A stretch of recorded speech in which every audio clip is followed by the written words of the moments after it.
فەرمانبەران دوو مانگە هیچ بڕاپارەیەکیان لە حکوومەت وەرنەگرتووە و چاوەڕوانی وەرگرتنی موچەی مانجی ئەیلولی ساڵی ڕابردوویان دەکەن، بەڵام حکوومەت کەمکردنەوەی موچەکەیانی ڕاگەیان. بەپێی پلانەکەی حکوومەتی هەرێم لە مەودووە فەرمانبەران موچەی تەواوەتی وەرناگرن، بەڵکو مانگانە بەشێک لە موچەکانیان وەردەگرن و ئەوەشی کە دەمێنێتەوە وەک سەرۆکی حکوومەتی هەرێم دەڵێت بۆیان پاشەکەوت دەکرێت و لە داهاتوودا بۆیان دەگەڕێنرێتەوە. ئێمە سیاسەتی فریاگوزاری تەقەشوفی دارایی جێبەجێ دەکەین. لەو چوارچێوەیەشدا فەرمانبەرانی حکوومەت کەمتر لە موچەی تەواوی خۆیان پارە وەردەگرن، بۆ ئەو بڕەپارەیەش کە لە موچەکەیان پاشکەوت دەکرێت وەک قەرز لای حکوومەت دەبێت تا کاتی داهاتوو تا لە کاتێکی داهاتوو بۆیان دەگەڕێتەوە.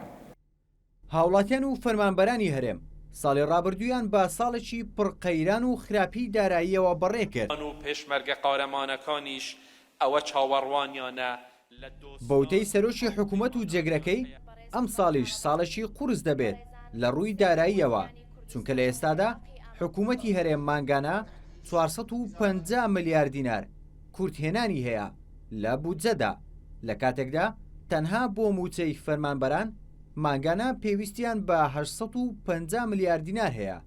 ئەوەش وای کردووە بە زەحمەت بتوانن موچەی فەرمانبەران دابین بکەن.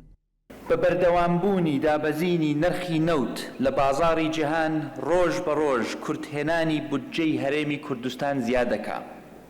ئەمڕۆ مانگانە کورتهێنانی هەرێمی کوردستان زیاتر لە 450 ملیار دینارە. ئەم کورتهێنانە پڕ نەکەینەوە دۆخەکەمان مەترسیدارتر دەبێ و لێی دەرباز نابین.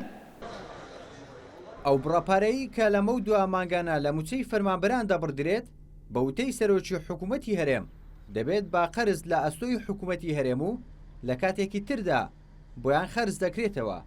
ئاماژەی بەوەش کرد کە ئەم هەنگاوە بەشێک نییە لە پرۆسەی چاکسازی ئابووری، بەڵکو تەنها ڕێکارێکە بۆ سیاسەتی دەستپێوەگرتن. ڕێبوارکاکەی یەناڕتی هەولێر.